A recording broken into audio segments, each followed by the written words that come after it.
Okay, so let's continue this series. Now we're going to challenge Sargon 1 ply, which is slightly stronger, around 1230 ELO, still in 1510 rated.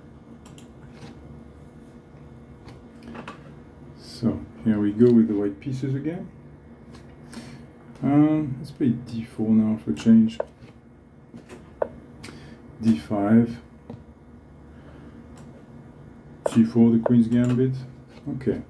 Knight c6 is already not the most common move. It's not a mistake, but it's uncommon. So let's look at forcing lines. C takes d5 here. Let's say queen takes. Knight c3, queen takes d4, no. Knight f3 is fine. And then knight c3. Yeah, I think that's fine. What else is there? We could also leave the pawn on c4 and play knight f3. And if d takes c4, so let's say knight f3, d takes c4, we could then play something like knight c3 to prevent b5, and prepare e4, and eventually we'll get the pawn back, probably with advantage if our opponent tries to cling on to it.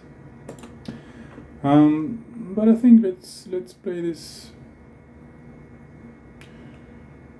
Let's play this more simply. So here we said no knight c3 because of queen takes, and that's a problem. First we have to defend the pawn. Now we can play knight c3, but we don't have to. What else is there? So knight c3 gains a tempo on the queen, but where does the queen go? Let's say queen a5 to create a pin and then start being annoying with ideas of knight e4, for example. We could also start a kingside castling and fianchetto operation with something like g3, bishop g2. Knight c3 is reasonable. Okay, I'm gonna play g3. I don't see any problem with g3. Let's check. Is he threatening anything? No. Famous last words. Okay. I think, yeah, that's a strange move, bishop e6, because the problem, it's not a mistake. It doesn't lose anything on the spot, but it blocks the development of the king side. Especially the bishop f8, which is just horrible now. But okay. It's too early to try to take advantage of this. First we need to develop our pieces and put our king to safety. That's number one priority. Bishop g2 sets up an alignment which is good for us. He's not threatening anything. He probably wants to long castle and start hitting d4. We could deal with that. Worst case, we'll have e3, although it's a bit ugly. I think we can start with bishop g2, and if long castle, at the very least we have bishop e3 or e3.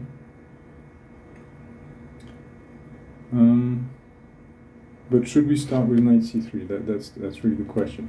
Knight c3, queen a5 to start being annoying with some knight a4.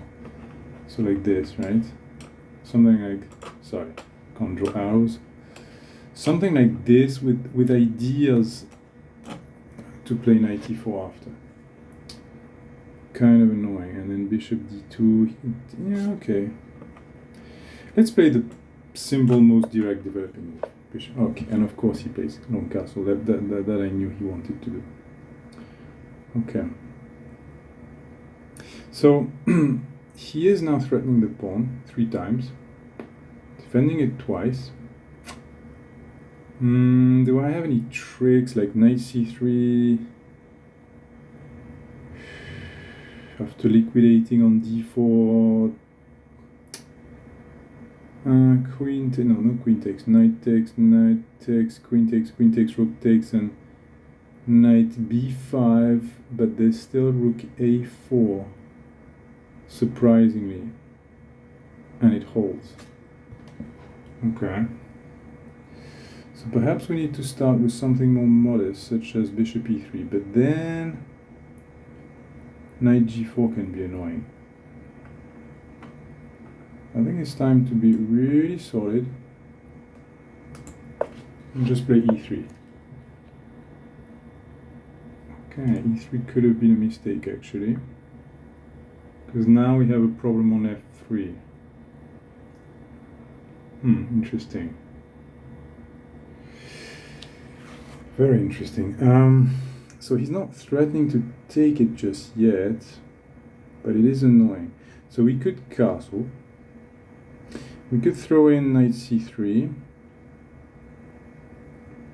Yes, knight c3 is interesting because it chases the queen away from that diagonal, but there's still queen a5, queen f5. So you see, knight c3, that pesky queen can go here or even here, actually.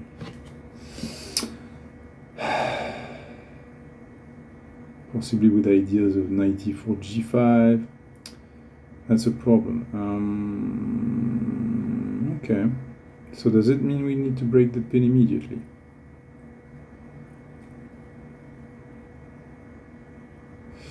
Perhaps knight bd2 is the most secure way of continuing. Knight bd2.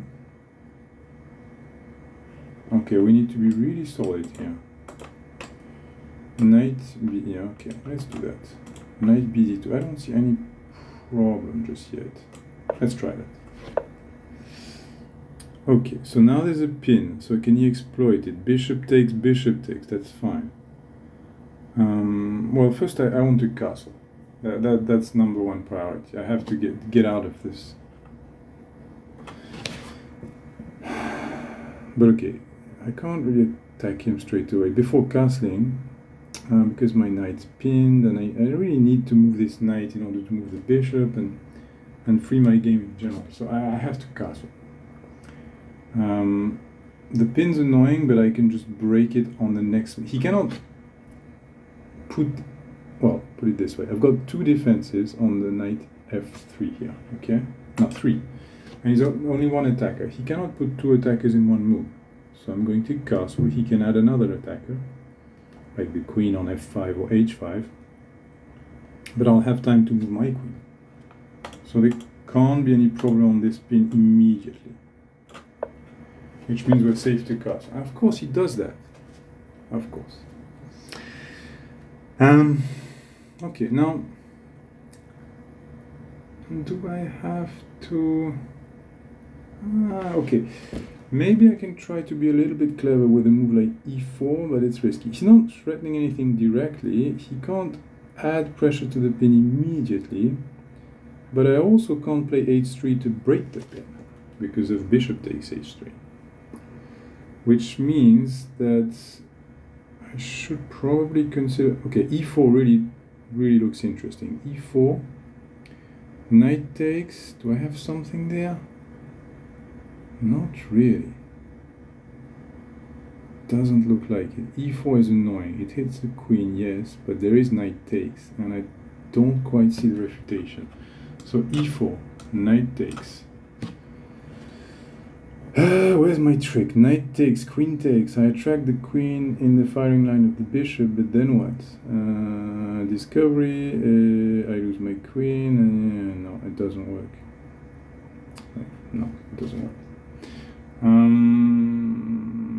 Yeah, at the very... Okay, no, it's not gonna work. I think I just need to move away. Okay, I need to move my queen away. b3, or perhaps even a4 with the idea of hitting a7. So if I could somehow distract the knight c6, it could be good for me. Let's try that. I think it's a safe move. Hope so. Wow, now this is very... Oh, okay, so perhaps he wants... Oh. This is strange. That is a very strange move. But at the same time, it doesn't like lose on the spot. It certainly deserves to. Wait. e4, knight takes, not good. Knight e5. knight e5, queen, sorry, rook a5. Okay. Knight e5, rook a5. That's not that. That is annoying. Again, winning attempt. Okay. There has to be something here. It's just too suspicious. Perhaps I should start with b4 to remove the square for the rook, and then, yeah. And also b4 could later be justified by something like b2, maybe a3, yeah, bishop b2, sorry, okay. Okay, here he could push this pawn. I can take, yeah, okay, I think that's good for me. That frees up my game. Okay, wow. This bot is crazy aggressive, crazy. No human plays like that. Not that I know anyway. But that's interesting. It's really forces me to be careful and to calculate. Okay, so b takes, rook takes, annoying, but what did he really achieve there? Okay, what about knight e5? Knight e5. The rook's hit. The pawn's hit. Knight e5 looks strong. He can take my pawn, but I don't really care about that. He has to move the rook, I would say. Pawn for an exchange, I'm happy. Yeah, I think knight e5 should be knight e5, knight takes, okay. So knight e5, let's say knight takes, bishop takes, that's gotta be good for me.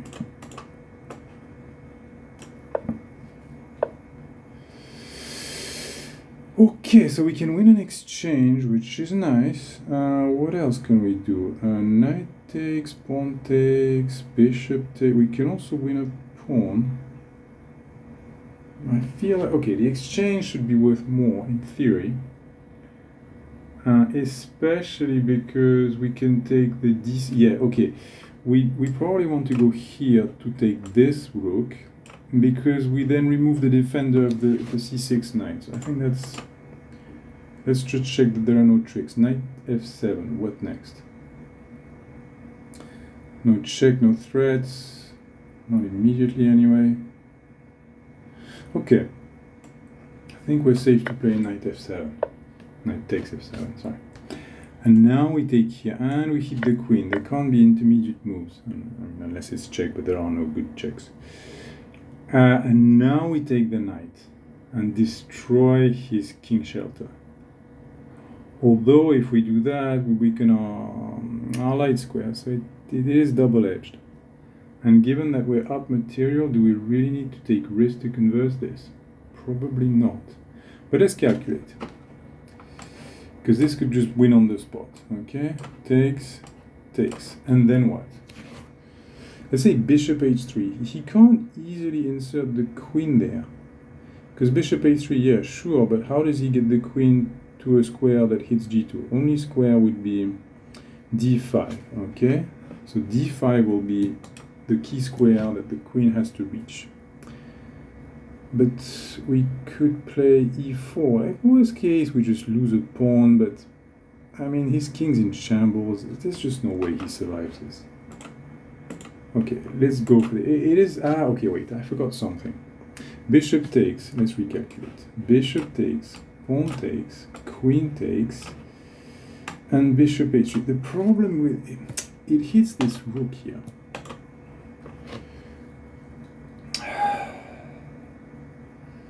Hitting the rook, I have a check. But then what? King d7, and what is my follow-up? Probably to take on a5. Okay, let's do it.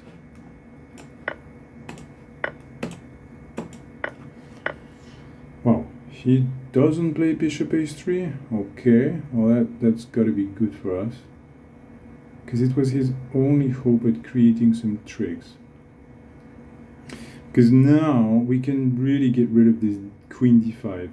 Well, in fact, there is no queen d5 because we're occupying the diagonal. I just realized now. So bishop h3, okay, annoying. Push. How do I hit his king? I need more pieces somehow. I can't orchestrate a checkmate with just my queen. So a3 to get rid of that annoying pawn and use my rook. That's one option. But can he do something in the meantime? I don't think so. a3 takes, rook takes, a3. Yeah, okay. Okay, let's just go for the kill. Okay. Oh, well, now he's removing the d5 square on his own volition, so that's even better.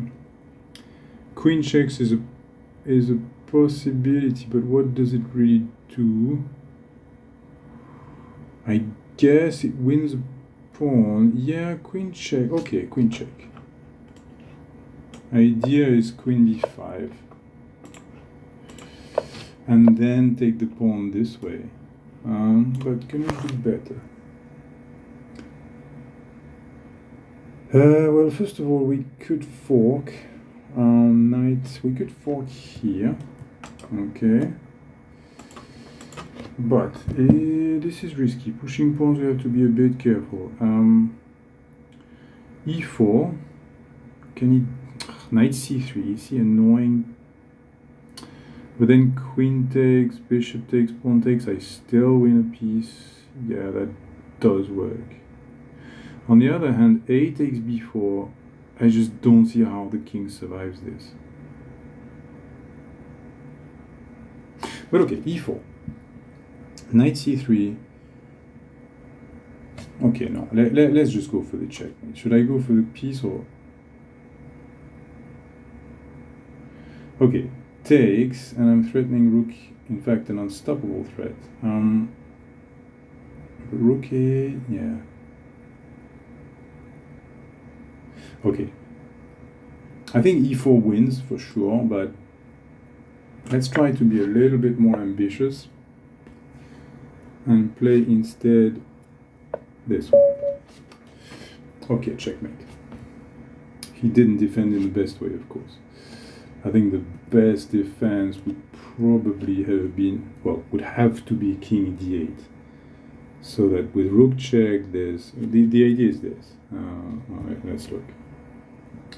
The best defense would have been probably this, or almost certainly I would say. After which, I was calculating this, but it's still not checkmate. There's always an annoying square left. But now the good news is we have an improved version of our previous fork that suddenly appeared. So this is actually even better. We get to eat our cake and have it too. So that's great. Okay, let's look at the computer analysis.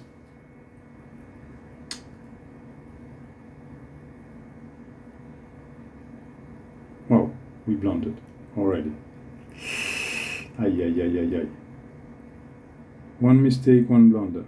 Okay. It was not a very clean game.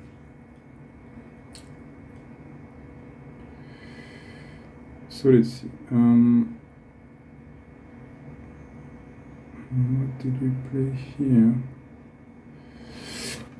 G3 is a blunder? What? How can this be a blunder? Okay, G3 is a blunder with minus 0.2, meaning it's just equal. But the point is that before G3 we had plus 1.5, so we had a winning advantage. And somehow we let it slip by playing G3. So what is the winning advantage really here? Knight c3, queen a5, bishop d2, yes. Okay, yeah, there is no knight. Okay, yeah, maybe that's the move. Okay, that is the move. That makes sense. Just developing a lot of pieces with tempo and controlling the center, which is great. Preparing e4. Okay, so here knight d2. Okay, knight d2 is clumsy. That's true because it does block the bishop. The thing is, we could have just castled and play it later. We could have played h3 immediately, getting rid of this pin perhaps with g5.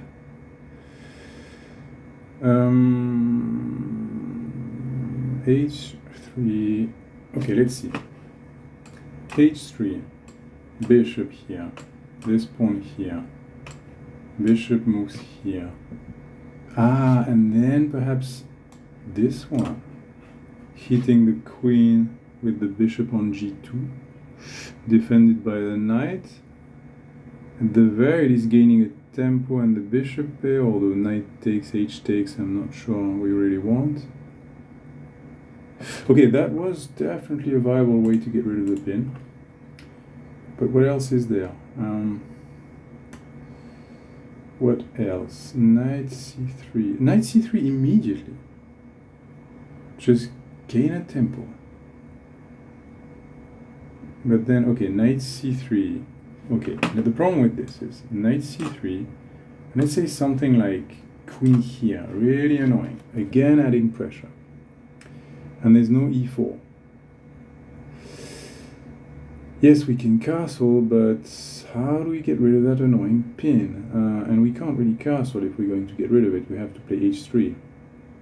So probably, I would say in the balance, that a move like h3 is more... Okay, it's the best move.